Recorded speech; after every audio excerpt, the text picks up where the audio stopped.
okay, so it's 10 after 4. And the dogs have already been up and had treats and whatnot. Some of them have been outside. I'll tell you, that little one, he doesn't ever go out much. He doesn't seem to drink much water. It's like the total flip of Morty. But then it's like Morty. I swear to God, it's like Morty went and got in a healthy body. And then it's like, fuck, I'm back. Though I'm going back there. But it would always be set. It wouldn't be like something can happen that wasn't, like there's no surprises that come at the universe. And this is what gets me. I have a few different things, but on this Western spirituality, that's what I call it. I used to call it like this new spirituality. I couldn't figure out what the hell, where are they coming up with this stuff that they say? But now I'm just gonna call it Western philosophy because it's based so much off of Western philosophies of life. And so I don't know what else to call it, because Eastern philosophies of life is very much different. That's Eastern medicine's different. It's a different way of perceiving the shell and the experience and stuff. It's just different. And over here, like I've been talking about it, and people are going to pick up on what they pick up on. You can't force people to see what you see. You can just say what you see, and people will pick up pieces and they'll see what they see. And that's the best you can do. It's not like it's like we can't go through life with that extra baggage of the necessity of making sure that everybody sees what I see. It's like I can't get, everybody's going to see what they see. But there's still people, saying stuff like this person this morning on TikTok. They had said to me, this is what I'm saying. It's like a philosophy. So they're saying, hold on, I forgot. Oh, and one thing too, this is why I do like to go on TikTok, is because, like I'll feel super tired. Like I feel super tired and drained, but it's like you're awake and it's just like a fucking party. It's like, it's way too much noise. I can't sleep through it. It's like, it's this crazy energy. And so, where you start feeling like yesterday, like, what was I doing last night in the middle of the night? I don't even remember. Organizing jewelry or something, like something, and doing little chains and stuff. So it was something where people would be like, okay, that's mental. But, it's not mental to me. And so, and I know I'm not crazy. And I feel like it could, it takes me back to my roots all the time. Like when I'm like, okay, I'm not crazy, because I can go back to being a child and be like, no, this has been my life the whole time. So it's not like all of a sudden. And so other people may see it, as sudden. But when people see something as sudden about you, when you're the same, it's that they haven't noticed. So something they haven't noticed is something that they don't perceive, because it wasn't a part of what they were supposed to perceive. Because all you're doing is giving them a gift of self, but they have to recognize that and be able to look at themselves and see what it is you're showing them. But there's nothing that you can do about it but let it go. But you see, that's more Eastern philosophy. That's like just flow through life. And don't try and control it and stuff. And this is where these people, that's their argument all the time. And it's based on fear. And it goes over in my mind so much. And there's so much about it that, so I'm going to say more about that, because that has been going while I've been laying here.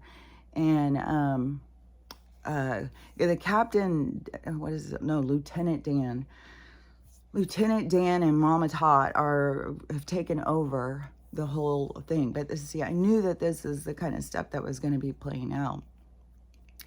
And it's weird too, because one is falling down and one is like trying to rise, but you can't get past that. You just what did Hillary say? You can't get past that glass ceiling. You can't pass the glass ceiling. You can't go past your vibration. Your vibration has to meet the vibration and pass through it. So when your vibration is low and heavy, it can't pass through it. So we have this And then there's people who have been in one, because you got to remember, like, this is the upside down. So people who climbed to the top, they were climbing on shadows. And so they reached a pinnacle point, and like the Mama Tot thing. Like, I even asked Siri this morning who that was. It was Minnie Pearl. And that is like, from the time I saw Mama Tot, she was Minnie Pearl to me. She was a character. She was a stereotype of a country woman.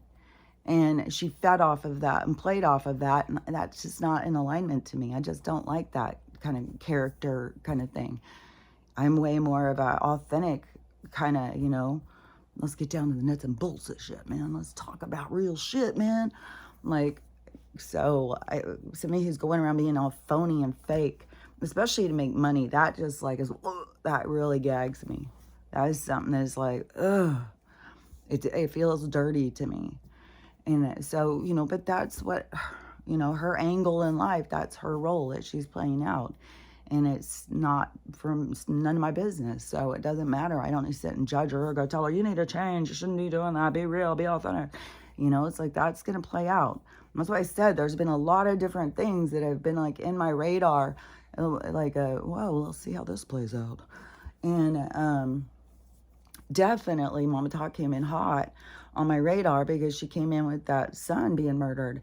And there was somebody else who was bringing the same thing up. And they were like, man, when her son got murdered, I thought that was going to, you know, bring her to authenticity. And she just went right back into character. There's a lot of people who are realizing that she's a character, that she created a character. And now they see that the character is very, she's got herself in a fucking trap. She's in quicksand at this point. Like, I mean, the only way out is to completely humble yourself. And she's trying to, you know, play the sides, and it's like, girl. But the thing is, see, it's out of desperation, because she has built her self-esteem off of all of these followers and stuff like that. So it's really where people think, oh, look at that, she's so cool, she's got all these followers and stuff, but they don't realize what is happening to the person. And then she gets herself to this point, and then it's like she has lost herself. Like, I gotta please them. I gotta please them. Who am I? What am I doing here? What am I supposed to be doing? Who am I supposed to? And so she's lost herself. And then the universe is gonna do a little poke, and then you're gonna take a stand, and then it's gonna poke over here, and then you're gonna go, wait a minute, wait, that's not how I see it. Let me stand over here for a minute. Oh, okay. And then you're gonna see it from that one. Now she's learning lessons very publicly. And then the people who want to go in and burn her at the start, that's their issues. See, that's their stuff to work at. That is for them. When this light comes on, they're going to see themselves. Right now, they can be looking at her. Oh, she's really disappointed me. It's like, that disappointed you? Like, you've got a very fragile disappointment scale. Like, let it go. Like, she's a character trying to make it in this world. She's trying to, you know, people can, there's all this talk now about, like, she obviously makes a shit ton of money off of this character. And her following, she's got more than one account. One account at 12.8 million followers.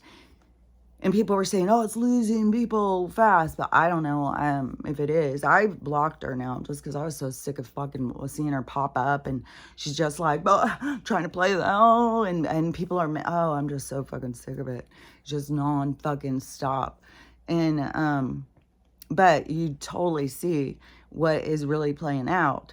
And so her going up in the dark, when the things are flipping, is you got to think about, like, this is a pole shift. This is an energetic shift in this world. And it's going to affect us physically. It's affecting us all physically, motherfucker. Like, normally I can sleep. Like, this is some fucking bullshit, man. So, and this fucking noise, and this fucking constant disrupting, fucking high-pitched sounds shooting through my fucking head. So, it is, you know, there is shit happening to us physically through this. And I've completely transformed myself. And, oh, yeah, because this was something, I don't think this is real big, so I'll kind of interject it here. Sometimes I'm like, oh, am I sticking it into? But this is another thing that I keep seeing that's really chapped my ass, is Pamela Anderson.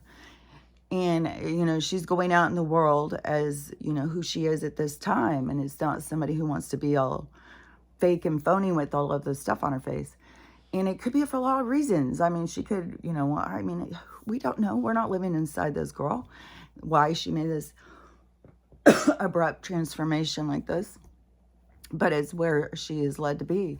But the thing that gets me is the way that people act. The things that people say. It's like, so what are we saying? Women must go out and put on makeup in order to be accepted in society. If you don't have makeup on out in the world, you are quite hideous. It's like, well, then why are all the men getting to go around with no makeup? Why didn't he have on some mascara? That guy needs lip gloss for sure. It's like, what the fuck? Why are we taking this on and saying, yeah, God, we're hideous. Let's fix ourselves. And then there starts being so much more attachment to that with ego and stuff. Like you start really seeing, because I was seeing it even in different aspects of society and different cultures and stuff. And it is almost like, the women have to put the rings on their neck. Whoever, has the most rings on her neck is the most, accessible, the one that the guys all want. And so it's kind of like, the rings on our neck is how much makeup we put on, and if we fit the style, the look, the beauty standard of the time.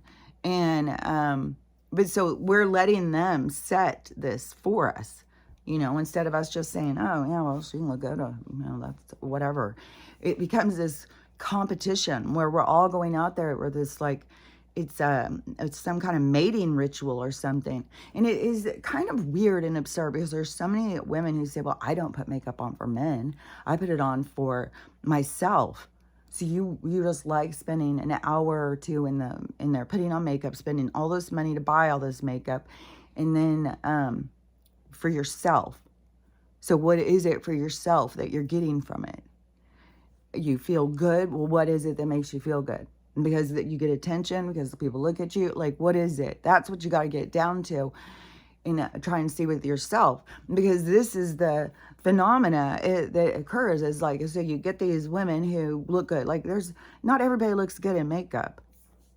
I don't think I look good in makeup. I've worn makeup before, but I definitely feel like, I look like I could be on a drag queen stage for sure when I have on makeup. That's what I feel like I look like. It's like, this is not my look. This is not. But there has been periods of times, like in the 80s, when people wore a ton of makeup. Like, I spent 15 minutes putting on that eyeshadow and stuff. And would put on blush, put on lipstick. And there's been some other times throughout. And I don't remember. There's been a few times where I've worn more makeup than other times. But I've definitely had makeup. But I was never somebody who's really into makeup. And I always, when I put it on, I would always feel like, God, I look silly like a fucking clown. And but everybody else is having it, and everybody else, you want to, be just like everybody else.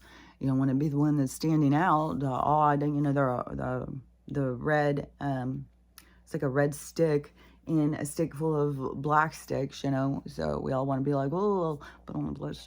So, and that we have a part of that in society, but see, our society is in the breakdown right now, so those is where we're dissecting it.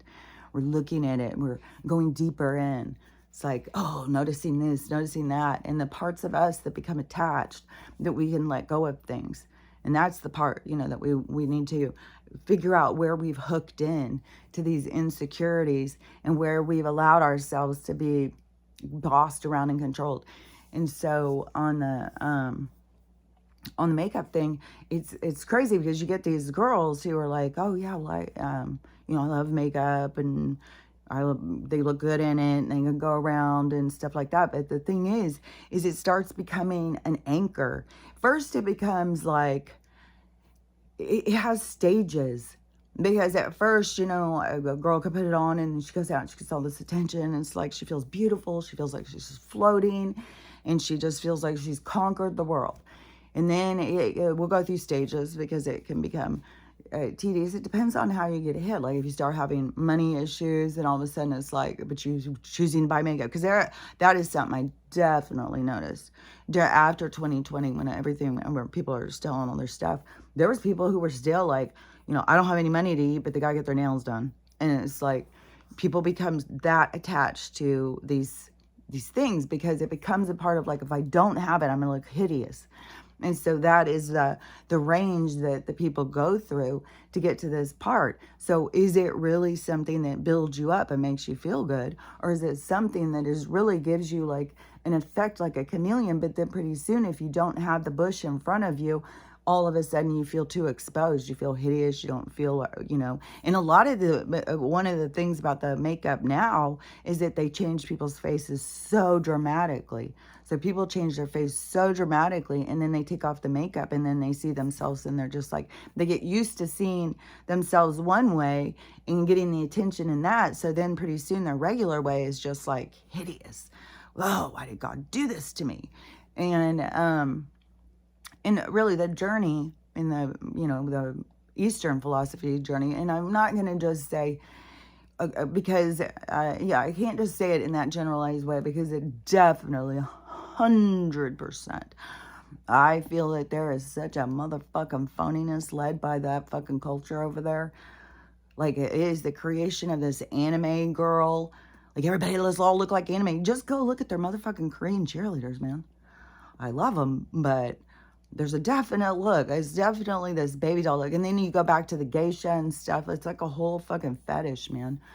And then they've got the people who are very disconnected from each other. People who they've got businesses where people have to sit at their desk and work.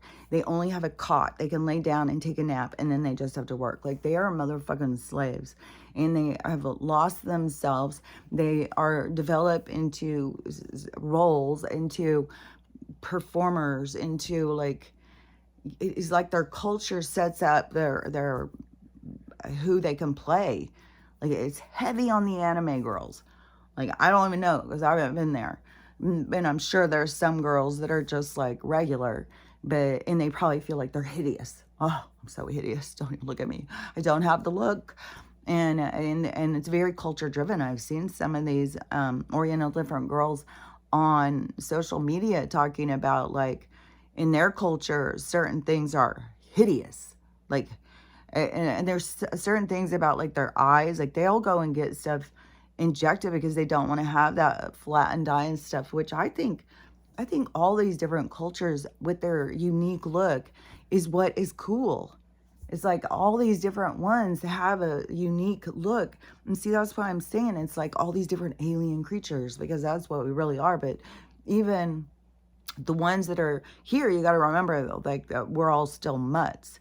Like, there's a whole bunch of different beings' DNA injected to come up with these. So everybody's got to see their own beauty. And see, that's where they create this beauty standard to drag people around, to get people to not focus on their own beauty. And it's not like, there is no real beauty standard. When you come down to it, that is very artificial, because everybody has different taste. It doesn't matter even if they put up this, like, Cardi B, to me, looks like, girl, you should,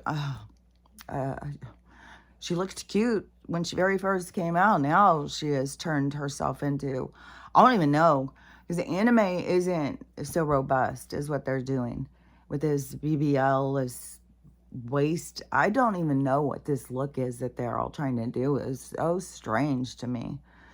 But yeah, whatever Cardi B has done to herself, this being a look, I think it comes from this Kardashian thing, and Kardashians are mannequins for these controllers people, which all have connections in design, and all they profit off of all this.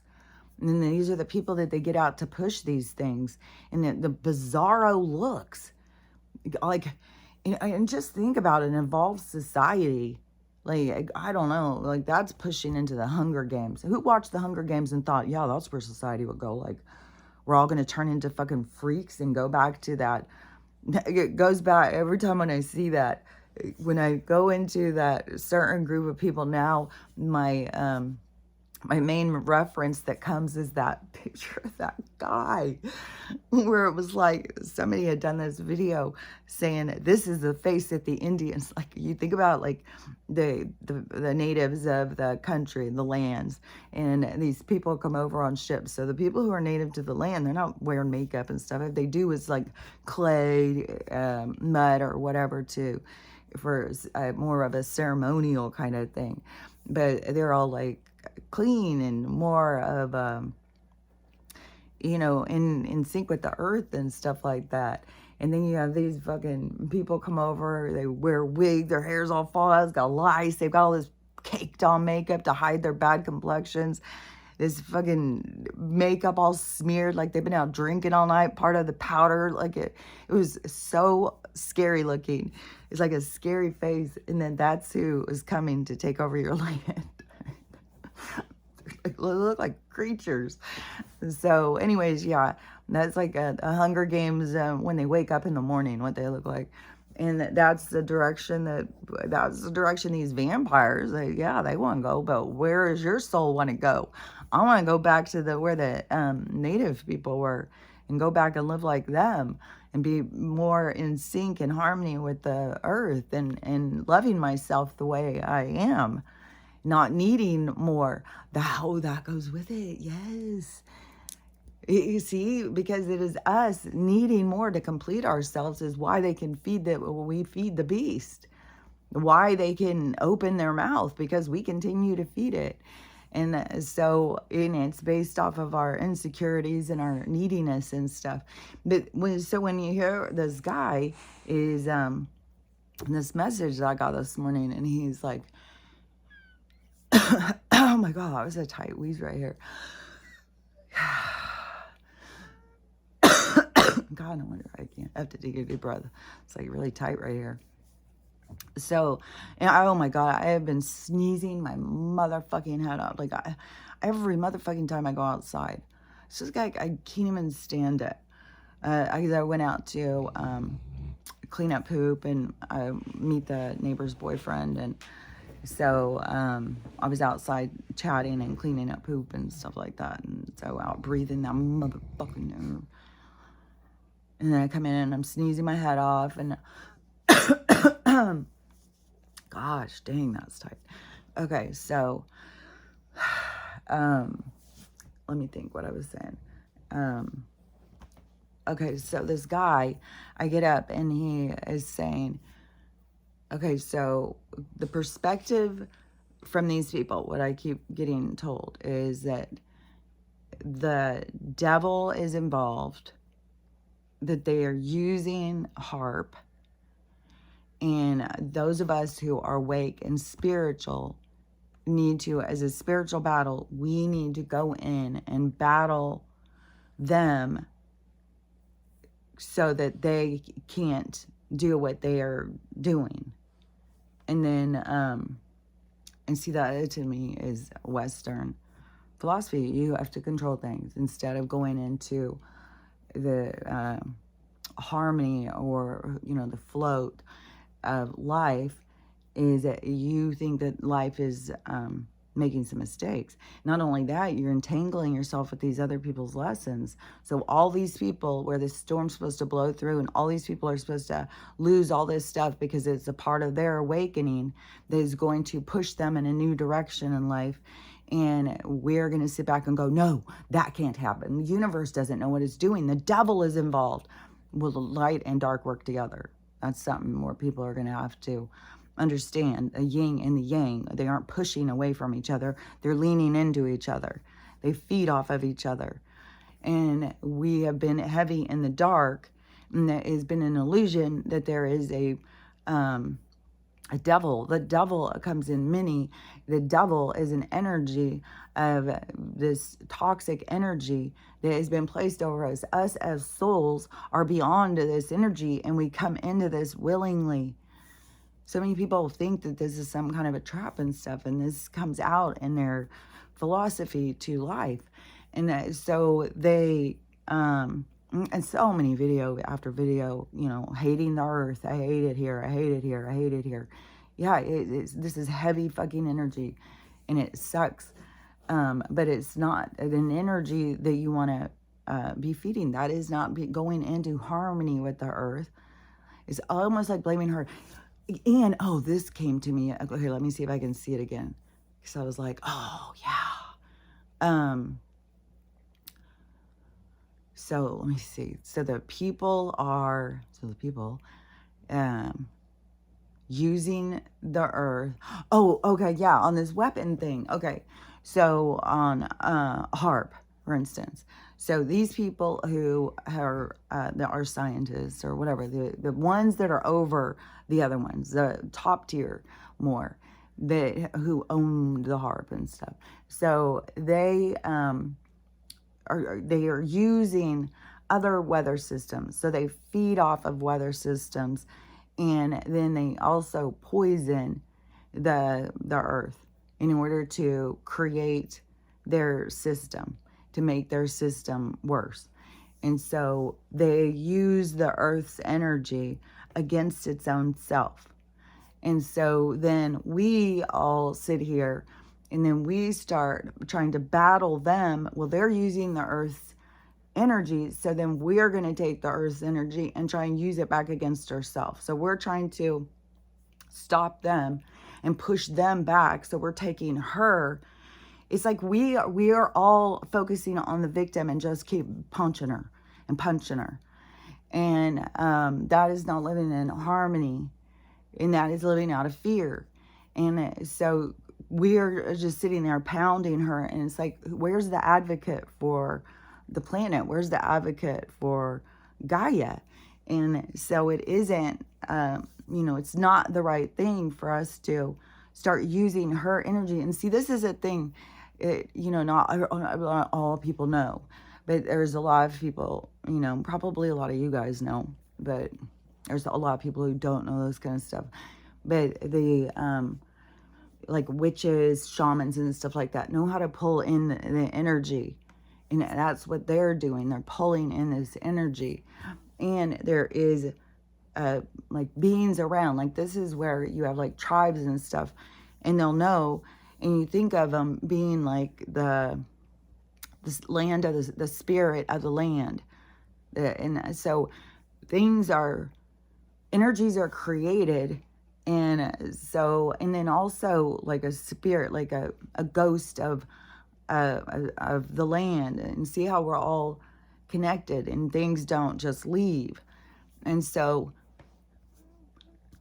you have the spirit of the land, and then the ancestors that come from it, and then it's like I hear requirement, so I'll just go with requirement, but I don't know for sure if it's like a requirement, because it's like where the people start like feeding the spirit of the land. So then they do ceremonies, and then they can go in all sorts of different things, because they can throw people in volcanoes and shit, like it's been done. And this is where the rituals and stuff come from.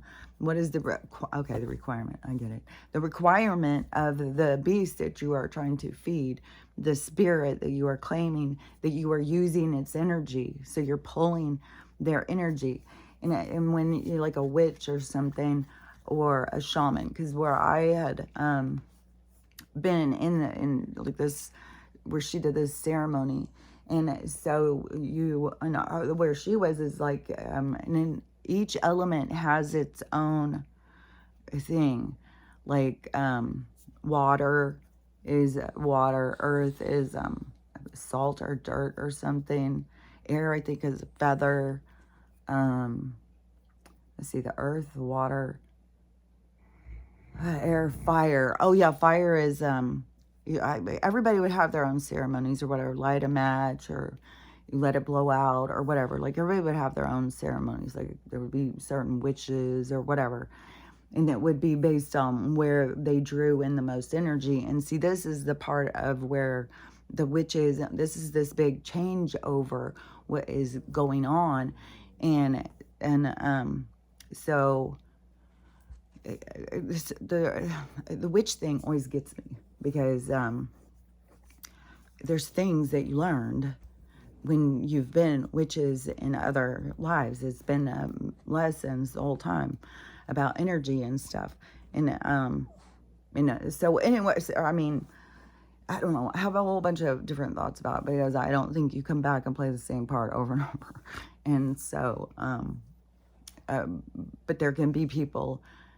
It's all individual. People have to figure out their own stories and stuff. But, anyways, so you use the elements and you pull in the spirits from the north, the south, the east, and the west, and you use the elements, but you really are pulling in spirits. So that is where, like, that stuff is all real. And then it is, that's where things go crazy. That's where you get, like, things get, you're pulling in spirits to do your work for you. And it is, okay, so what I'm seeing is, like, imagine the difference between the witch over the pot, stirring and putting in, it's kind of like putting in anger and control and pulling in the spirits that are all about it. That's what we're going to do this, we're going to do that, we're going to come together. But what are you pulling in together? And then think of that. So that would be, to me, the dark. Then you think on the other flip side, the light. In the storyline, I see it is Cinderella. And Cinderella is, whistle while you work, kind of, singing and humming and stuff. Singing and humming is very good for your spirit. And so, work is good for your soul because it gives you purpose. It gives you something. But that's why they feed off of it and got us to chase this money. But really, when you work, what you are chasing is a feeling of satisfaction. And they've taken that from us. They've got us to keep chasing this paycheck. And then to satisfy our emptiness, oh, well, buy this. This will make you feel better. Get this. Well, if you look like this, you'll feel much better. Well, if you have this, do that, like all of that. Which also, by the way, on the Pamela Anderson thing, because every time I see her, I'm like, more power to you, chick. But the things I always think is that I bet she's really mad at herself now. She plucked her eyebrows off. And the other thing is that I was realizing is it's her hair. It's her hair that's making her look so off. It is because she keeps trying to, her hair could not possibly be that blonde still. It's like if she went back to more of a natural color, if she let her hair go more natural, her tones would start matching and she wouldn't look, I don't think it would look so extreme like she's missing her makeup. It's like, well, you've got the frame of this blonde hair, and then you forgot to put the rest because you got part of the fake thing. So anyways, probably, but everything is a transition, and everybody is transitioning through this, leaving this artificial world behind. And that's what I was saying. Like, I've been going through it the whole time too. There was this, even when I started this, I wore more makeup, but I started seeing different people, and I started seeing girls with no makeup and think, God, that looks so much better than the ones that had all these fucking lashes and all that stuff. But everybody goes through their own stages of like, oh, that looks better. I want to get to where I feel fine not having any makeup on. And it has been steps, like, to get to that point of being like, well, this is my face. This is who I am. So, there's, that's it. I can go live in an illusion that I can change it somehow by putting on something. But it really is just, it's just a color for somebody to look at, So anyways, and I think that we all need to get comfortable with ourselves, because you find more peace of mind being comfortable with yourself than trying to chase something all the time. So anyways, back on this other thing that I was talking about was, let me think what I was talking about. So,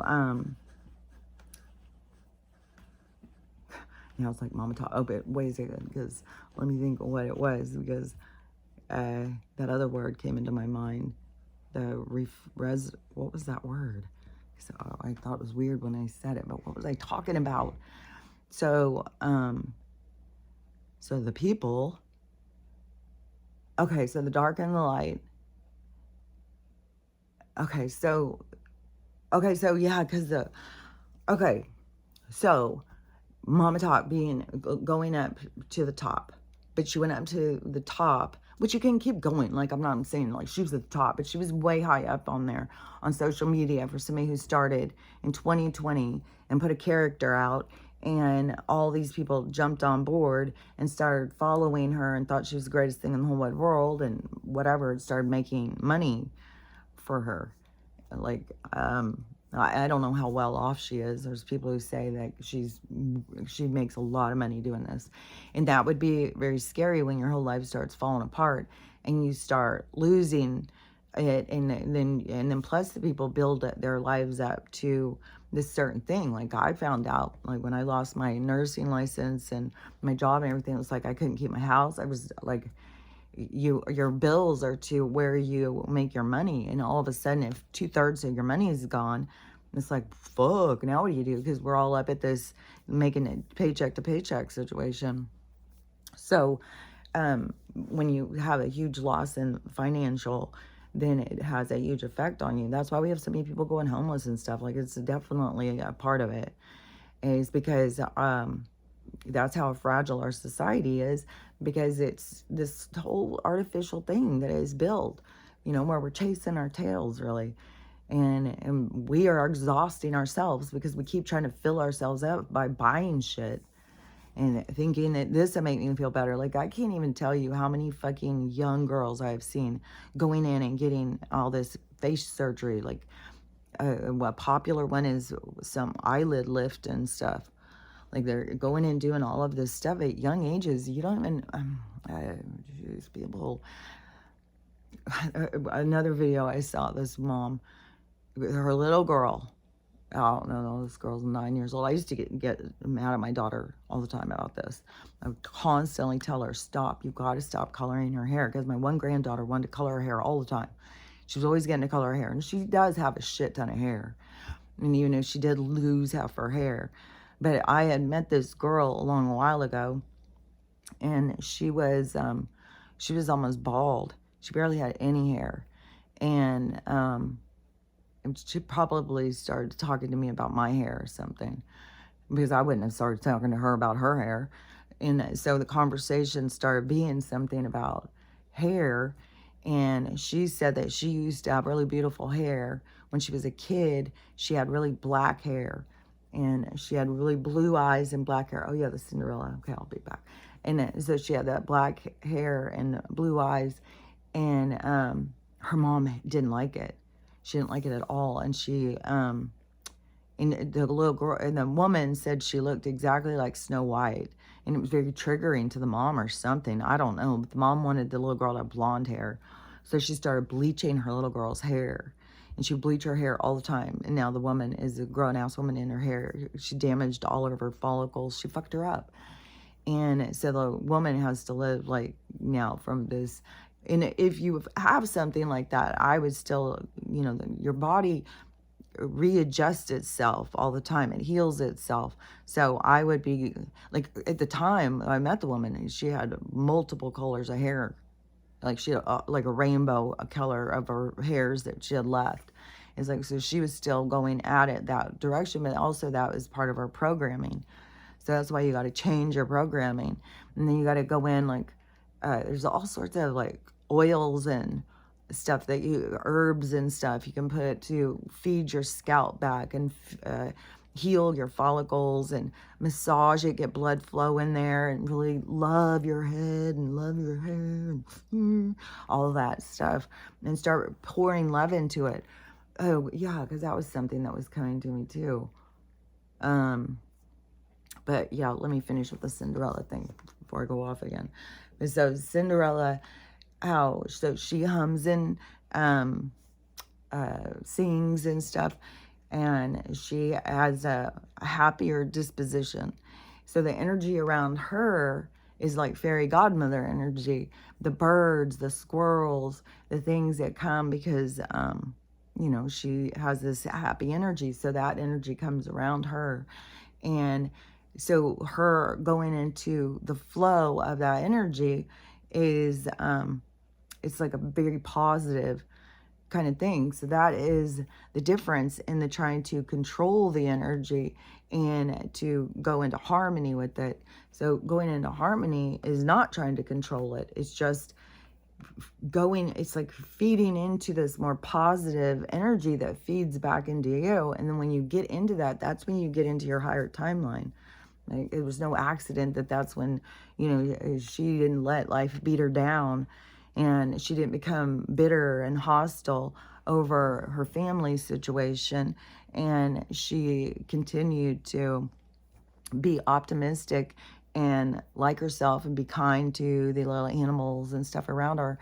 And then the universe fed back to her, her dream life. And that is because that's the energy that she was feeding. This hostile energy, you're feeding off of this hostility, and then you're trying to control. That is why there's a lot of, there's no accident that it ended up being all these people getting burned at the stake and stuff.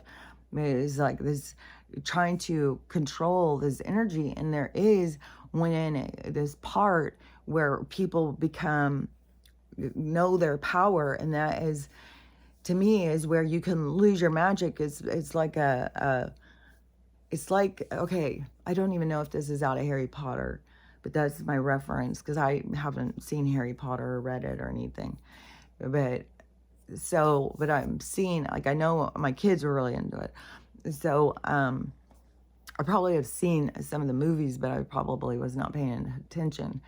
But I know it was like a wizard school. I know it was like a boy going to a wizard school or something, and all these other wizards. And then they're learning about how to use their powers or whatever.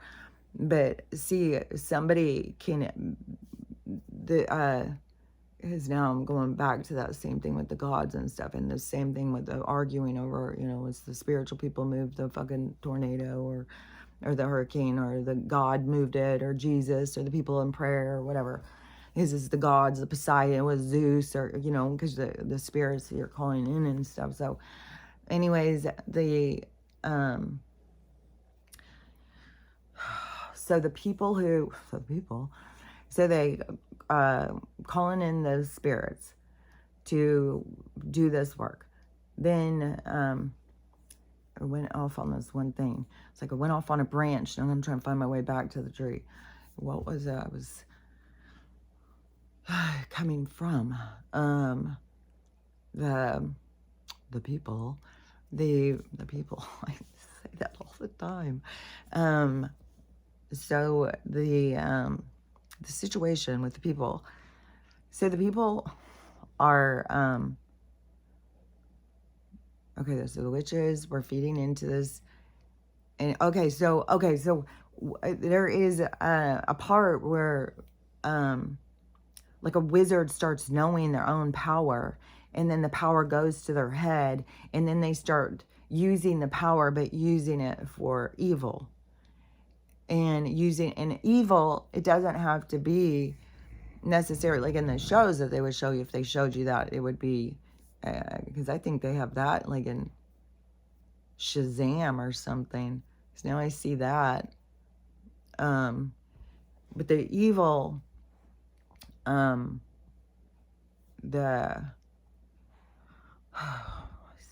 there's all these things. Okay, so the evil that plays out in the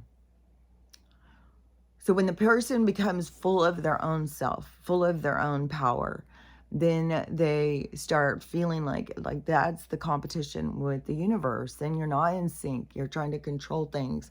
You're tapping into this other energy, and it is and then you got to question yourself, well, why do I feel like I need to go in and change this?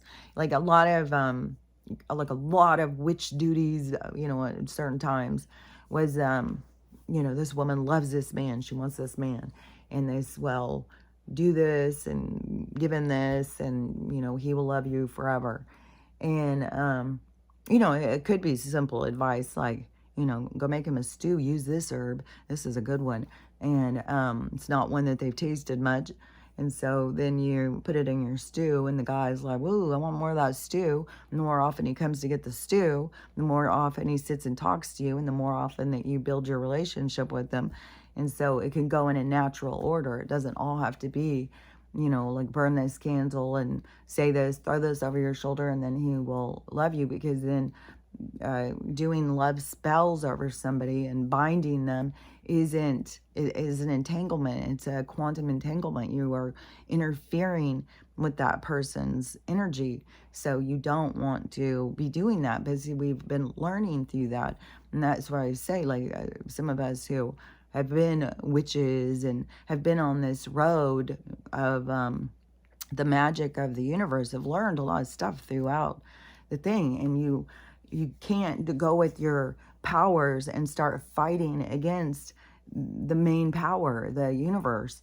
And it starts coming down to that. And that is where we even have ourselves in this spiritual battle of the gods trying to overpower, or, the nature, God, whatever you want to think of it as, has no relevance, or relevance.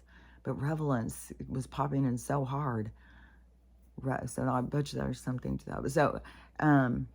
So the people, relevance, oh God, it's so easy to get lost. So get back to where I was. Go through a bunch of different things. So the wizard who gets all caught up in his own, then it becomes like, what does he think is best? And what is the energy you're feeding off of? And how do you think you know better what the universe knows? And so it becomes this whole spiritual battle. The spiritual battle is to come into peace with the universe, to be like, okay, I get it, you're in charge. And it's like, take a knee and sit down and be quiet. And you still have these people at war with the universe. And then they think like, well, it's the devil and it's the harp and we got to fight it. Well, the universe knows what the fuck it's doing. Like, and it's just shown so strongly to me. Like, all these things have to happen. That is the change. This is the stuff that happens. This is the change. You would be preventing people from their ascension. It would be you at battle with the universe. And then it would become a new battle, because now you've, destroyed these people's opportunity for ascension. Now you are in charge of them. Like, you know what I'm saying? It's like, we have to be able to stand back and sit down and shut the fuck up and let things occur. Let things play out. Let every soul have its day. Let every story play out. And no matter how harsh it is, no matter how hard it is to watch, those stories have to play out. It's their story to leave this reality. It's their finale. It's their ending to this soul's journey. So you got to let them play it out. And then to think like the universe doesn't know what it's doing. If it wipes out Florida right now, then we would be that would be a mistake, that the universe didn't mean to do it, that HARP did it and the devil did it. The universe didn't mean to let that happen. We have to step in. That's not how I see it. And then the people who like learn their powers and stuff like that, well, that's what they think that it's for. No, if you learn your powers, it's to learn how to have balance in your powers, how to find peace, not control. Control, no matter when you're trying to control, especially out of fear, you are surrounding yourself with a certain energy. Just keep that in mind. When you think of the yin and the yang, that's that witch. It's trying to come up with the fucking wax that she's going to put over that apple. I've got two different storylines going, because I got Snow White, the witch over here, and Cinderella over here. But it's the same kind of concept, because they all had the two opposing forces in their storylines. And that is, we all have these choices. And it's not just a fairy tale. It's a philosophy. It's a way of living. And when you are trying to control things and you think that the universe doesn't know what the fuck is up, that is, you are not in sync with the universe. You're not trusting it. And you are then feeding off of this other dark energy. You're not feeding off the light. You're feeding off the dark. And it is the dark and the light, they don't necessarily fight for... They can share the stage, but it's like they are playing tag nonstop. It's like a tag race, and it's funny because I have these two dogs that do this all day long. Is but it is this like one, they're doing this tag thing, and then they'll do it all the time. One will get a toy, and then they'll battle for this toy. We're the toy, and they're battling for this toy, and then one will get it, and it will go take off. And Max, he's notorious. He wants to get the toy and go run out the door. Take this out, go bigger. And Archie, he'll do the same thing, but he doesn't go out. He'll go and try and get a different place, but it's always is getting it. So that would be more of like the light will get the toy for a while and have control, and then the dark will take it back. This going back and forth. But that is the part where the earth is breaking free from this energy. It's going to go more. Okay, so think of two colors spinning. And this is how I'm seeing it. So I don't know, this is a visual. I'll try and explain. I don't know if it's accurate, but a visual, it gives you a perspective. So you have the, okay. So you have those little things, at the fair, and the kids have put the paint on it, and then they turn it on and it spins real quick. Okay, so if you just put the dark and the light, and then as it's spun, so in the denser part where it's spinning slow, it's very distinct, the dark and the light. There's two separate individual entities. Then when they start to spin faster and faster and faster and faster, they blend, and then they become, like gray. That's why I said we're going into this time of gray. Yeah. So it loses the definition of dark and light. That is why we are breaking free from that. That's why so much critical information is coming to the surface, because it is your the map to your morals. It's the defining yourself to yourself of how you feel about these things. So all these things are occurring, and everybody is having all these different feelings about them. And so you're getting all these different perspectives, and it does create more perspective for each person, because then all of a sudden, well, I hadn't thought of that. Well, I didn't see that. Well, I didn't know. And so it just is like it's like a fun house of mirrors of information, of perspective coming at you. So it can be overwhelming, but don't get all caught up in like there's a wrong and a right, because that's what we're breaking free from. That is when it's spinning slow, is the dark and the light are very separate. But the more, and that's why it feels like we're spinning faster and faster and faster and faster. Like I know other people feel it. No, that's the intenseness of this energy, what we're feeling. And that is leading us into this spin out that's going to shoot it going the other direction. And that is, so we want this spin to occur. We don't want to stop the spin. We want this stuff to happen. To me, it's like we want it to hurry and get there, not keep on trying to fumble the ball so we don't get to this point.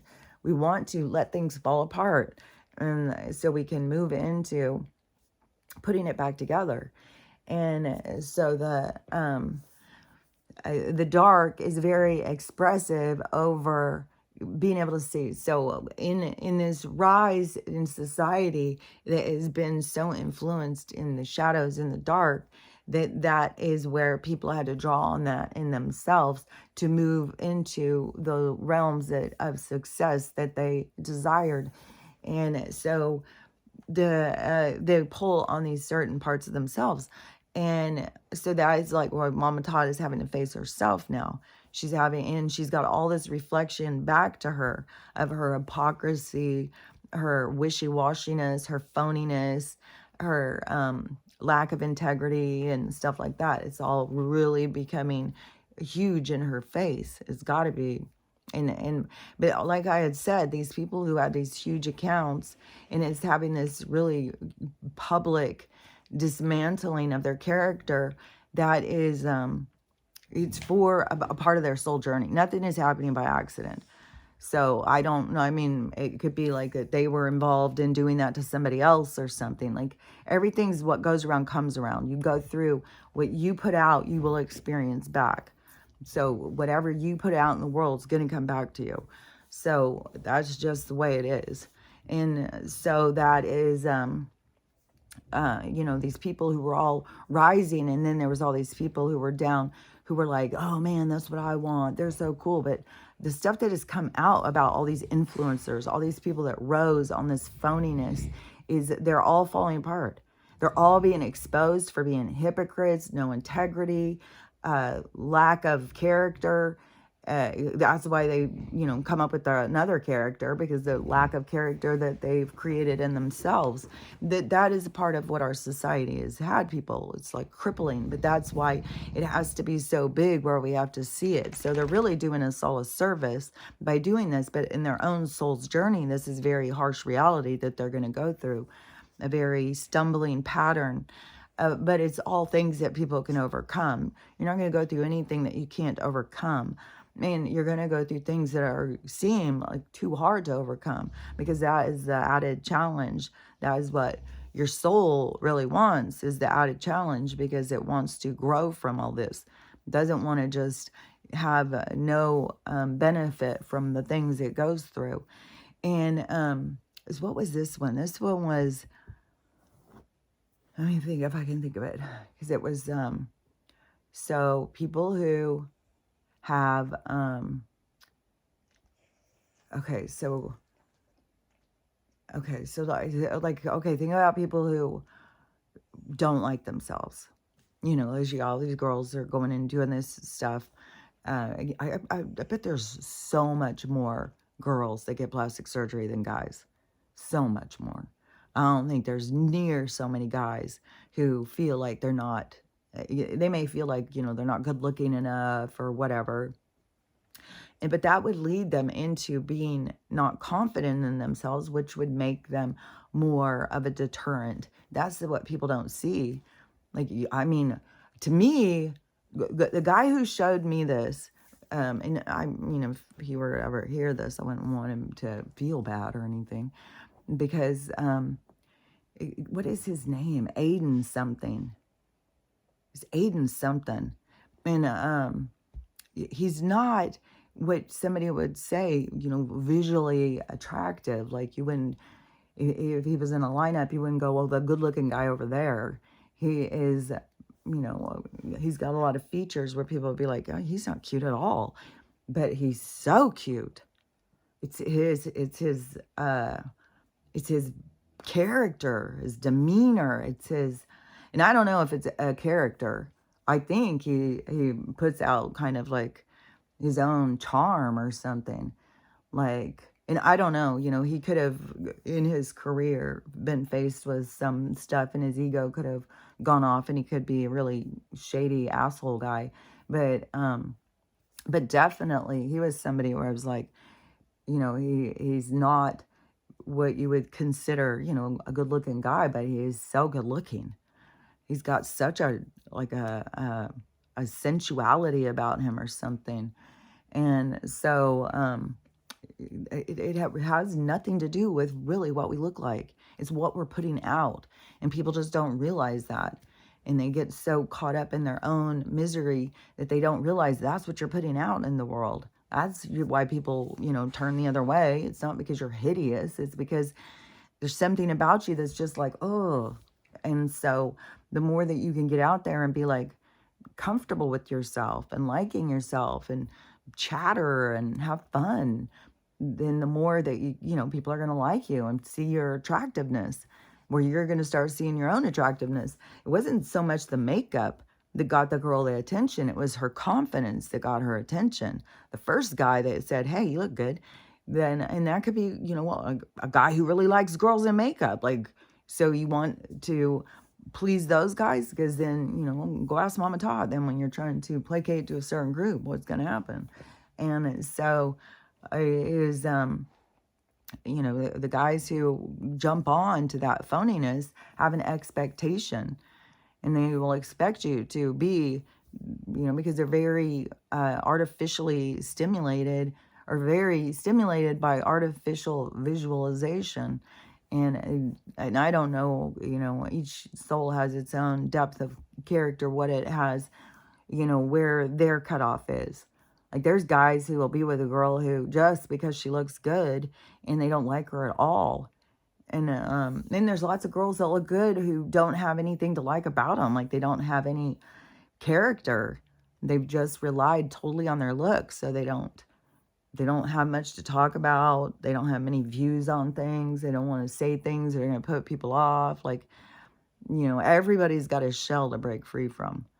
Nobody has got, it's scot-free. And so everybody's got something they're breaking free from through this ascension period. And so, anyways, on the one thing where it was like, okay, so you have all these different people, like, who are, becoming dissatisfied with different areas of their life. Lots of people becoming dissatisfied with themselves. And it would be more about your lifestyle and stuff. It'd be screaming out at you. But you just got to be able to listen. And so your lifestyle is making you feel bad about yourself. And so you feel like, oh, I eat too much. I don't eat the right things. Because you got to change your lifestyle. And so you have to go through all these different things to change your lifestyle. But, okay.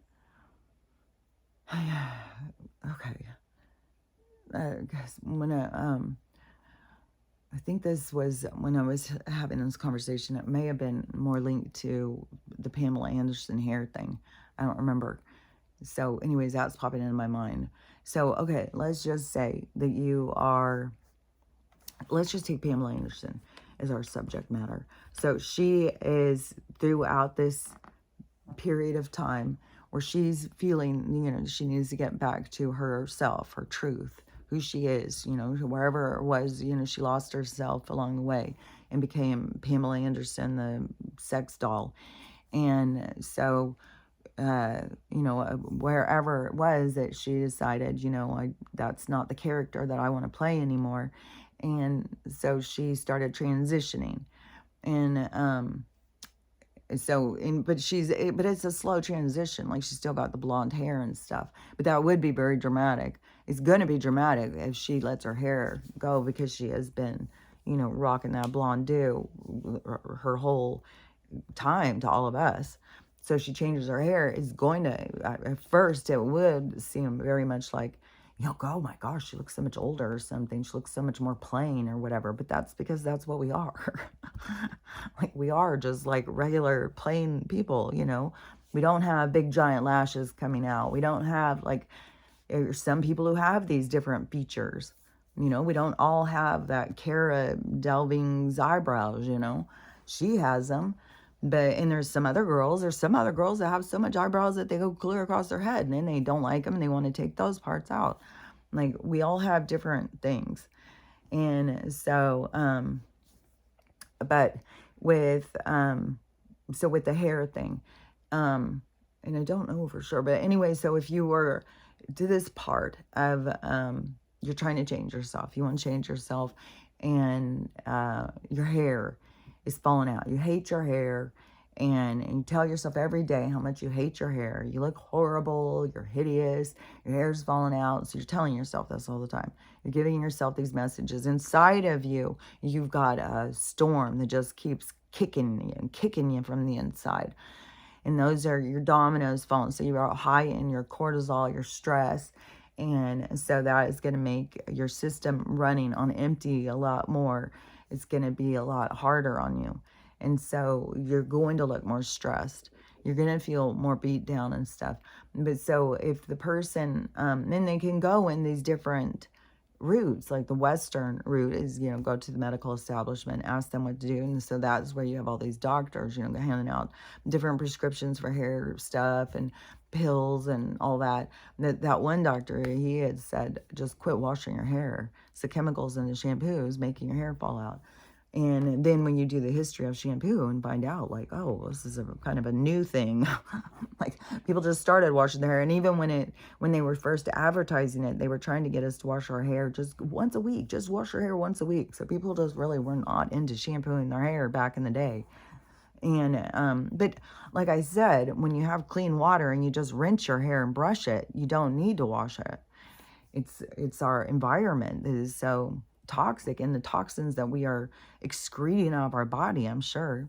So, so anyways, you go to them and they're going to, give you prescriptions and stuff. But if you go into the natural thing, you tune into yourself, you tune into your body. Like I said, you start getting oils and stuff and caring for yourself and putting the energy into the area that is got the problem, then your hair is going to start coming in, and you're going to start loving your hair, and you're going to start feeling good about yourself. And so it's a complete transformation that your hair can have on you.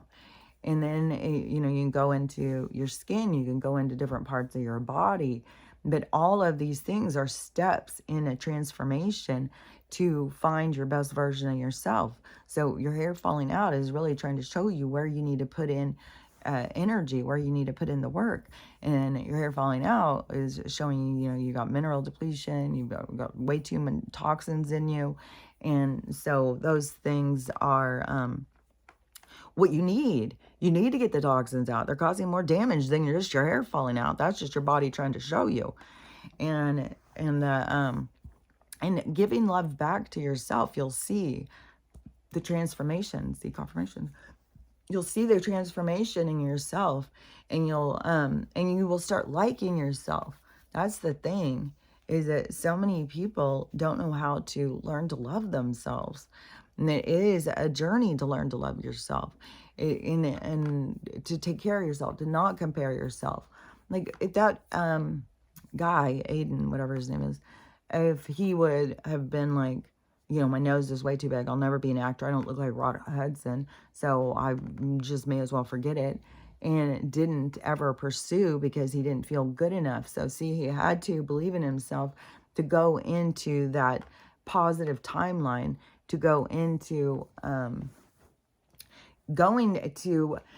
it's crazy too, because even that is because a lot of these people's, their positive timeline going into this success, but now the cards are going to go up, and now it's a reevaluation, because then everybody has a reevaluation. Even people who had reached this point of success where they were going on their positive timeline, then because they were going towards believing in themselves.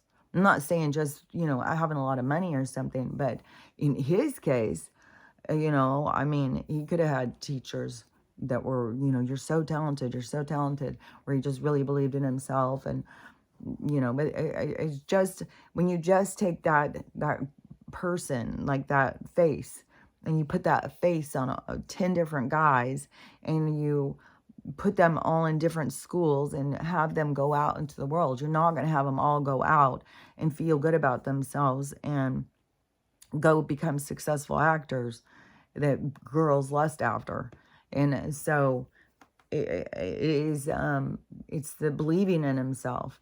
So that's the timeline thing that I'm talking about. There's two different timelines. There's a timeline where you don't believe in yourself, and you can fluctuate back and forth. And then there's the timeline where you do believe in yourself, and you push yourself towards your success, whatever it is. But it isn't just the pushing too. That's the Western philosophy, is that you got to push, you got to knock things down, you got to make it happen. You're not manifesting a mansion, what are you doing, and stuff. That's Western philosophy. Because in the Eastern philosophy, is whatever's going to happen is going to happen. You sit there and try and fight it and force it, but whatever's going to happen is going to happen. And you're wasting your energy, you're wasting your time. And so it's go with the flow, and put out there what it is that you are here to put out there, and then see what happens. Let the magic happen itself, so you don't have to force things. And that is where the difference in these two philosophies of the the forces of nature, forcing what you want to happen, going against the forces of nature, and the other is just getting into, it's like I see it as just getting under the umbrella of nature, just getting into, whatever the storm has, just riding it with them. And it's so much about the flow, about going with the flow of nature. And yeah, it hits into things and there's storms and stuff, but there's also a lot of interference. But that's also a part of our story, a part of our awakening, the scientific and interference. And it's also that it's going to have a big smack dab effect on the spirituality of people. It has to all happen the way it happens. They have to see how this stuff has been used and used against us and stuff. So that is what changes society, is what changes us, is what makes us become different. So, all these things that people are in fear of happening have to happen. Oh, speaking of fear of happening, so over here on the Pacific Northwest, there's some fucking big ass storm coming, and it's supposed to be here like the 17th or something. So, sometime this week, but it's supposed to bring in all this wind. It's like, oh my God, windstorm. Oh, and these trees, and they killed so many of these trees. It's like, fuck, man. I know there's going to be, it's like an impending thing. It's like, there's going to be a windstorm over here. It's just, and so anyways, the 17th, it's like, fuck, man. That's like my fucking worst nightmare. I don't, all of it is really.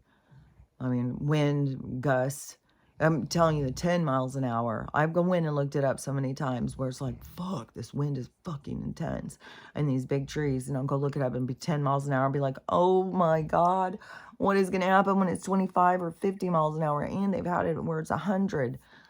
It's like, God damn, these trees just come fucking rip out of the thing. And there's a lot of these, I think they're called hemlocks or something. There's some kind of these big giant ass pine tree things. They don't have a root system that goes deep in. The root system is way up and it fucking just mounds them over. Like, but all that stuff is going to go. Like, all these different places are going to be, it's not just one group that's going to be a disaster. And there's going to be so many more disasters. I just don't see how they're going to be having some sort of vote thing in fucking 25 days. It seems absurd. Seems absurd. And we're going to be getting hit with storms, I'm sure, the whole time leading up. We're going to be more towns being wiped out, more people with no homes. How do you even get people their fucking ballots when they don't have a goddamn address? This is goddamn absurd. And Route 66 just was coming across there. I don't know. It does give me a feeling of just going in the desert and driving and driving and driving and driving and driving and driving and driving and driving. If you haven't ridden on Route 66, fucking drive and drive and drive through the desert. So, anyways, that is what we are. We are in this fucking, in the desert right now, waiting to, to me, it's like we're waiting for the goddamn fucking ocean to cross back over. Like, we're all standing out. Well, some of us, really, on all honesty, some of us have gotten to the other side, and we have a whole bunch of people still going, and we got the soldiers close on our tail. If we were really to look at where we were at, but it can all happen and shift really quickly. So we just got to know that we are at this time where something is going to go quick. And it's intense, man, when you know that, because it's like you're on guard. And I don't know how to, I mean, that's definitely my challenge, is to know something is coming and just not ever even think about it. Just like, just not even think about it. Like, I go through plenty of time. I mean, just focusing on what I'm doing, and I'm in there fucking rearranging all my jewelry and stuff, like, so, not my shoes, like, my clothes, oh my gosh. So, I mean, what are we gonna do? Like, I mean, there's some people, like, just going out, like, I just saw Daron, when I went on there, his video, it popped up, and he's live. He's always live, like, man, 3 or 4 in the morning. But it would look different. He wasn't in downtown LA. And so I was watching for a minute to try and figure out where he was. And he's in Mexico. No, Hawaii. He's in Hawaii. And that's a pretty big trip. But I don't know. There's something about this just going on trip. It's like ignoring. It's like, to me, it's like Mother Nature. Okay. It's like, to me, being a kid, and you're in your room, and your mom is out here ranting and raving and breaking. No, dad is out here ranting and raving and breaking everything. And it's like ignoring that. Like, I don't know how to ignore that. Like, all this stuff is happening. There's this huge shit going down, and this is the time of change. This is when everything falls apart. And so, yeah, I don't know how to just ignore it and be like, it's not happening. It is happening. And it is definitely my challenge to find peace through it. And those are the things that I found is like, you can't stop what is inevitable. You can't, decide like, oh, well, my life fell apart and I grew, but I don't want that to happen to them. So I'm just going to sit here and just battle every storm that comes into their life. I mean, it's like then you see the entanglement that you are creating, this energetic entanglement, because now you're preventing them from experiencing what they're supposed to experience. Just like what that girl is sitting here telling me about, well, they can kill both tiger or both the lions, even if the one's not sick, because it would just be too hard on them and whatever the whole thing is, and I'm trying to say, yeah, but who's the authority? Like, whose authority has it that you will live and you will die? And this is the part where the people don't see. But you even have people who are like, will do fucking rituals and shit. And she's like, well, a vet. Okay, so a vet now is who gets to call life or death. Like, I know when I had to call him out for Winston, that was a battle, man.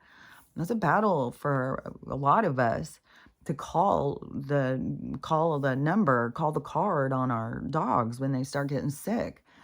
And so to sit there, and this is somebody we love, man. And then to sit there and say, we're giving authority to this other people. Like, we've got fucking vets making calls on life or death all motherfucking day long. People are taking their animals, healthy animals. I just saw one where somebody took 3 cats. They took 3 cats into the vet and said that they wanted them to be euthanasia, which is so ridiculous, this euthanasia. Let's start calling it what it is. Motherfucking murder for convenience. And euthanasia is, we're going to, they're at the end and it's just, nothing's going to be good at this point. So we're going to put them out of their misery because they're actual dying. But no, now it's like, we're just euthanasia. There's no death inside. So let's just call it what it is. It's fucking murder for convenience. And so they took in 3 cats. One was like, I think 13 years old. One was like 6 years old, and one was like 5 years old or something like that. And the person who was talking about it got notified of the 5-year-old.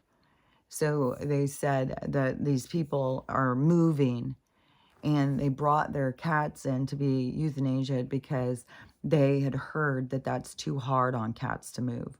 So that just wouldn't be fair to the cats to put them through that. So they're going to just take a minute. But the vet had decided that the one that's 5, the 6-year-old, okay, well. But the 5-year-old, well, let's give it another year. So they had decided they wanted to ask this person if they would save this one cat. But the person was so upset because they're like, I would have taken all 3. Like, what if you... So, yeah, vets are going to make these calls on life or death or whatever. And this person's sitting here telling me that that's every right to do that. It's like, okay, well, let's see how they feel after their life review. And you want to take a knee to them and say, hey, you do it, you do it. Come on, Mikey, you do it. And it's like, okay, well, there's a lot of things out of sync here. So, anyways, like I had said before, though, like the lion, and her world of being a soul, very well, the storyline would be, you're going to live your time. This happens all the time to people. They live their lives with somebody, and then that somebody dies, and then they have to rebuild their life. They have to do something with their life after that point. And it's a lot of growth, a lot of learning and growing and stuff. And so that decided that tiger didn't need to, or that lion didn't need to have that time. That would have been unfair. Well, how do you know? How the fuck do you know what would have been?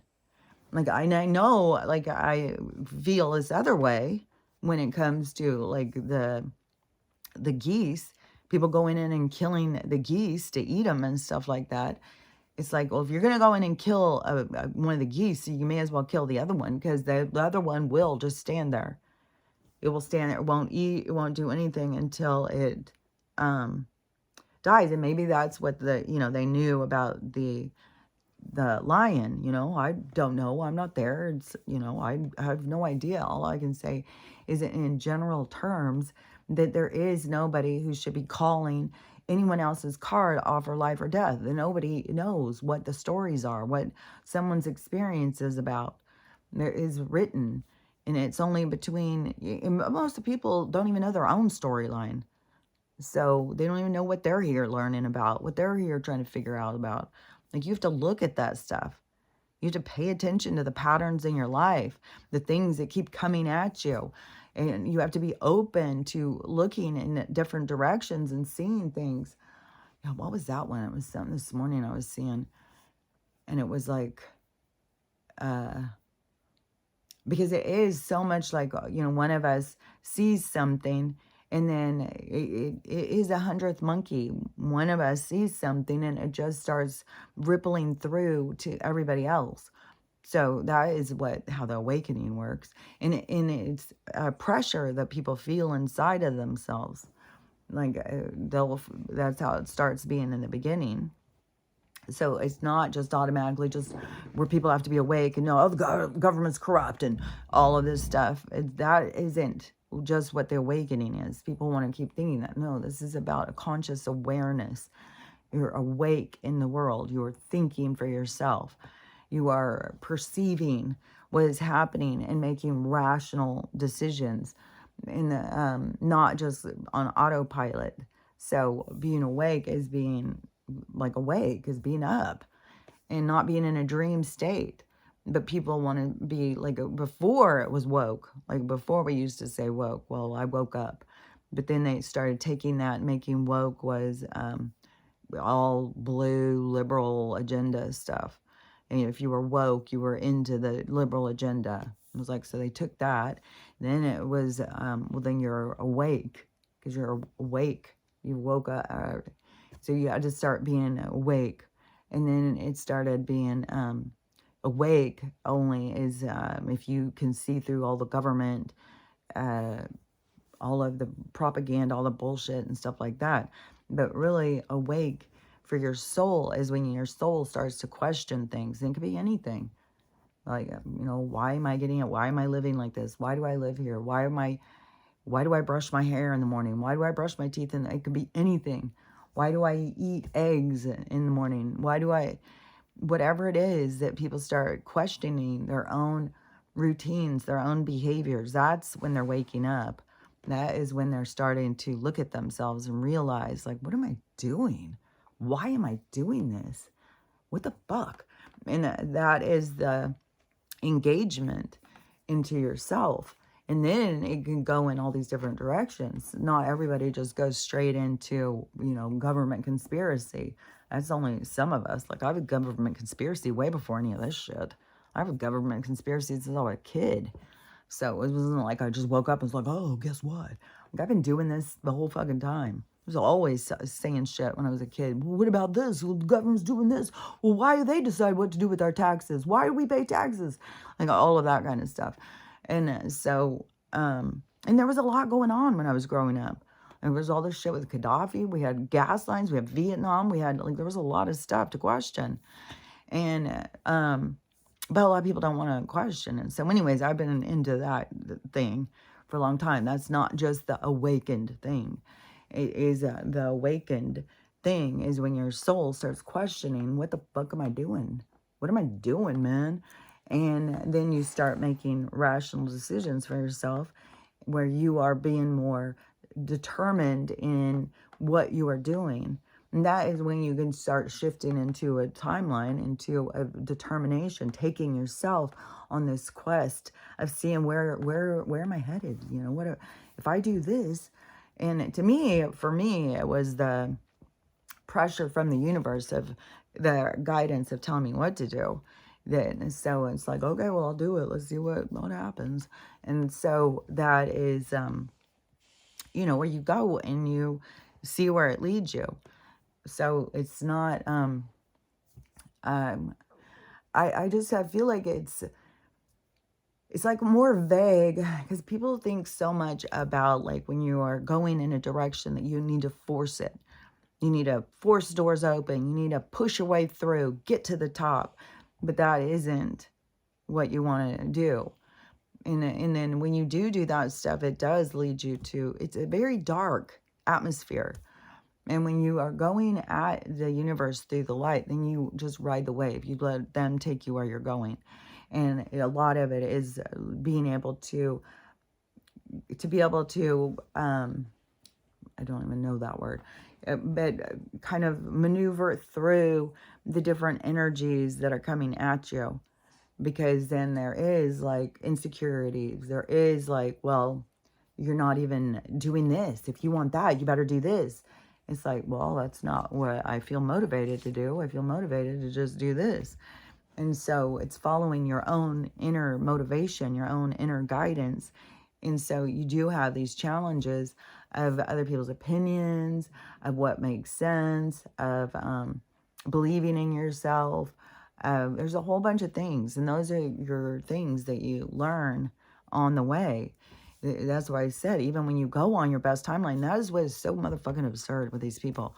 They're telling people, you're on your best timeline now. Okay, so these people who just lost all their shit, their kids just died, they have nothing, they're suicidal, but they're on their best timeline. Call them up and tell them. And let's see how that affects them. And it's like you can't keep generalizing. It's an individual, for one thing, and it is very much about your own determination of how you maneuver through timelines. You go through, timelines don't just happen. You put yourself through the timeline. You choose your path, and your path is towards self-loathing or self-loving. These are your two paths. And through the self-loathing, you bring people in that will make you feel bad about yourself. You'll feel beat down. And, you'll feel judged. You'll feel, a lot of hate, it's the victim mentality. It's where the victims are created. And you have to break free from that in order to get yourself onto the self-loving. And so when you move over to the self-loving, you have all of the self-loathing to shed. And the self-loving will bring it up to the surface. So there's just more of the absurdity what he's telling these people. You jump timelines. There's way more to going to a different timeline. You don't just jump. You have to fucking, it's like a strip. You gotta strip it off, baby. You gotta do a fucking strip tease to get to the other timeline. You gotta let go of everything. Let go of who you were. Let go of everything you were attached to, everything you thought was important. You got to reevaluate how you determined, how you lived, everything. That is the shedding of your old self.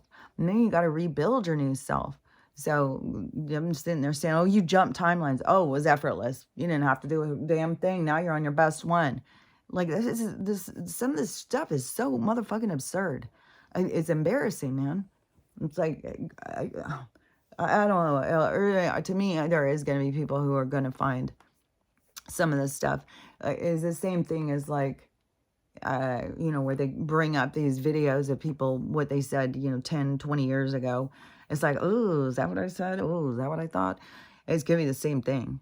Or these people are going to be like, oh my God, is that what I thought? Oh, that is, but it will take a while. It's not like that it's going to be instantaneous. Even when the lights come on, it's going to just be the lights are on. And then you're just going to have to start looking at things. That's where this is going to be the tribulation. So I think the tribulation is this, this fracture of our world, the fracture of our society. And for everything to fall apart that you think is real, then there is a huge leaving it behind. And so that is this tribulation is this battle inside yourself, this war that you have to get through to find yourself. And so anyways, that to me is just getting started. It's going to be on all different levels. Like, and these spiritual people, like, cause this is, you gotta keep in mind too, these are these accounts that go up and these people get a platform and then they go out and say this absurd shit. And, everybody's jumped timelines. You didn't have to do shit. Well, what the fuck is a timeline? What the fuck are you talking about, timeline? To me, if I were to go and say I jumped timelines, it would be because I got up this morning and I'm not living in the same house. I don't know this house. These aren't my dogs. I don't know whose food that is in my fridge. I'm jumped into another reality. I'm in some other timeline. I don't know where I'm at. Like, when I hear those stories where these people get up and they're like, oh my God, I'm in this, but I swear to God, this isn't where I'm from. This is not my kids. I have other kids. When I hear those stories, then I'm like, okay, those people jumped timelines. They went into a portal, into a different reality, and came out in a different one. Like that, to me, that's what I would say. But you just don't, get up in the morning and then you go tune in and it's like, oh, guess what? You jumped timelines. Okay, I just got up. So what is the new timeline that we're on now? And it's like, it's so, I don't know. It's so ridiculous. We are all different realities. There's not a combination. The thing that pulls us together as a collective is us. It's our unity. It's us coming together. It's like we stop fighting what is real, stop fighting nature, and we just go into that connection. But the battle is the acceptance, and the reason why people can't accept other people is because they can't accept themselves, because the other people are triggering them to not like themselves. So the initiation is to learn to love yourself. And then they've given us all these avenues to where people have this false idolization of self, like, think that they're so beautiful, like they're offering so much in the world because they have all this makeup on, and those things are going to fall apart. And however attached the people are to these concepts and stuff is going to be how much it hurts them as it happens. And whatever with Mama Todd. Oh, what's that? Also, I thought this was weird. So now Lieutenant Dan's daughters come out to clarify more. So he wasn't a drug addict when she was growing up. He was great as dad growing up, but then he had like a back surgery or something, and then he got strung out on the drugs, and or cancer or something. He's got one leg, so I don't know what happened with that. But he looks sickly, but a lot of, druggies and stuff like that are kind of skinny and they have that color in their skin and stuff. So he got on drugs and then he started doing drugs all the time. So it was weird though, because she's like, I said that about you guys don't understand his history and you guys all assumed it was about drugs. And I was like, chick, you said way more than that. You said that he was strung out on drugs, that you have to watch all the time, and that as soon as he got money, he was high, and that every time you see him, he's high. She was saying a lot more than just this one thing. She was out there definitely. But this is where, people say something and then this other reaction occurs. And so, I don't know, all this stuff with Lieutenant Dan. To me, it was like he was coming up, but he was coming up not authentically. It was coming up, and even if it had started out authentic, it is that energy that gets fed, and that energy is what we're purging out. So if he fed into a certain energy, then that's where he took it.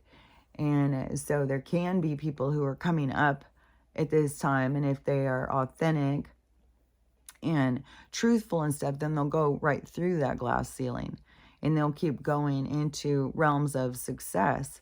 But everything for him, see, is falling apart. Like he can't get through there. He can't get through there. But that is because he's not in alignment. He's not, you have to find in order to move forward in this game, in this thing that we're doing, is about finding your own peace. It's about finding your own balance. It's about reading your own gauge, your own thermostat. It's about not taking a knee. It's about standing strong in yourself, not trying to be over others, especially over the universe. So not trying to battle the energy that we're here to harmonize with, and to learn how to trust and not fear, because all these people live in fear, like they've got to control what's happening because it's out of control. But really, it's out of control because we are here to experience what it is when it's out of control, and that we have to find peace as everything is falling apart. So everything is our own personal battle to find our own peace of mind through all the situations that occur. And instead, in this Western philosophy, it's battle it, fight it, make it not happen, turn it in another direction, do it, and that is just not in my, it's not in my spiritual realm of finding peace. It's about a battle of control. It's like the same thing, like Zeus and Poseidon fighting each other or something. It's not, the same thing happened again. I just got hit right there. Oh, man. Hold on. Oh, that's weird. So it is the battle of the gods, see? And so that is where this Western philosophy is still this ego-driven battle of the gods. And who has the most power wins. And so it's, but when you go into the riding the storm out, that is like, yeah, there is like a lot of nature.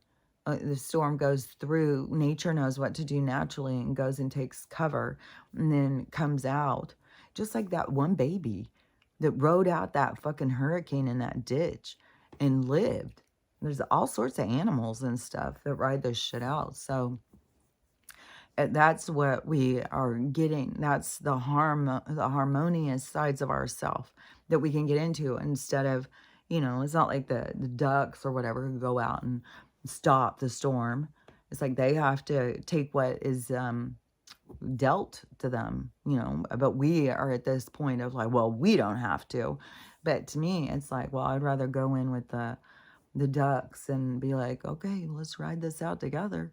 And it's just a more harmonious way of living and finding peace. But yeah, it is still a challenge. You still have to, force yourself into calming yourself down, relaxation, and looking at things through different lenses and different perspectives.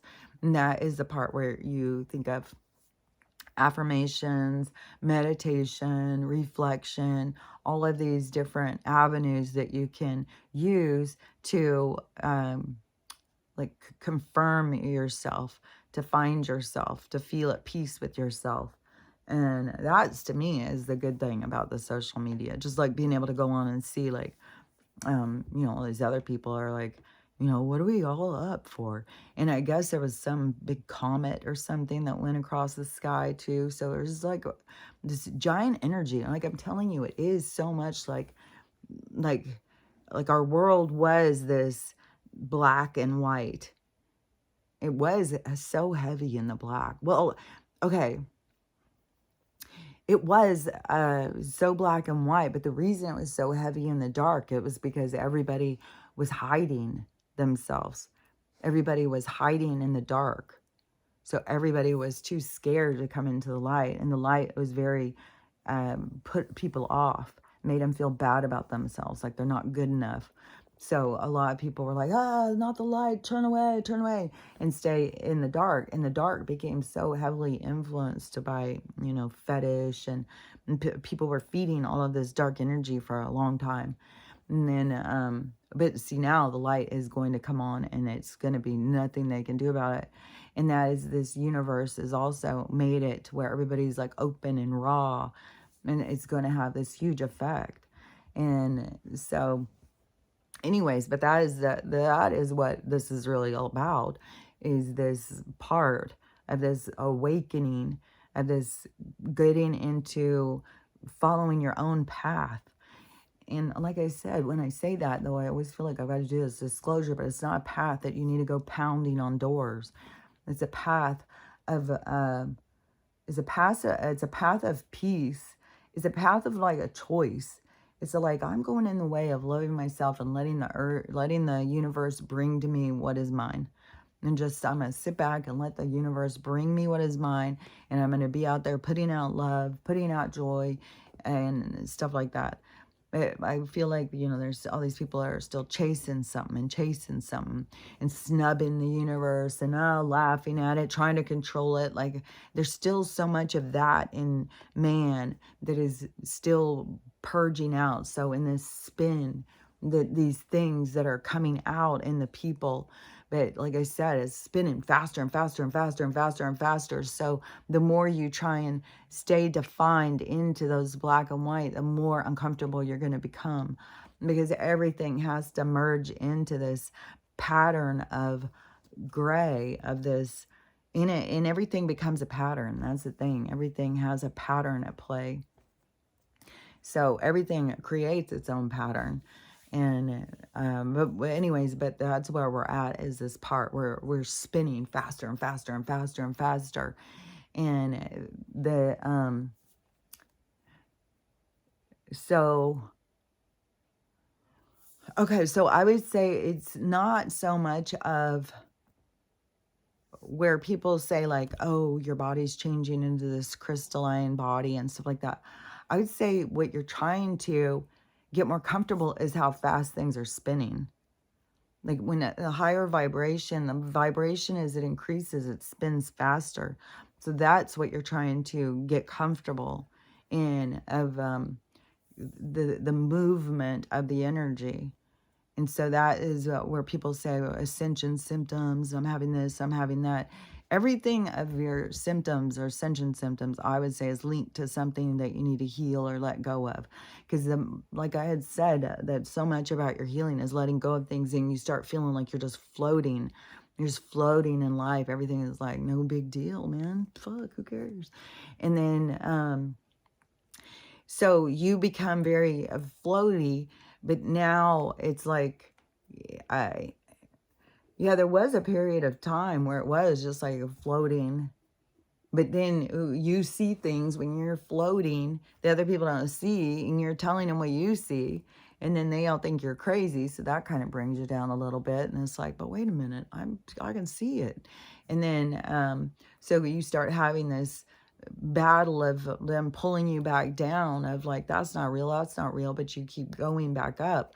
And so you have been, the people who have been doing that have been working on that and releasing into this state of flotation. Then is the earth, the energy is spinning and speeding up, then it just starts to meet you or match you. The people who are down here, who are just trying to keep up, that is going to be a lot more challenging. That's where they feel a lot more pressure and stuff. But all the souls have different reasons for why it is where they wake up. And so but this density, this changing, and that's why things become more and more uncomfortable. That's why it's more hard to hold on to things, because it's dense and it's heavy. And it's like you're trying to climb a mountain and carrying all your belongings, and you got to let go of stuff. You got to keep letting go of stuff.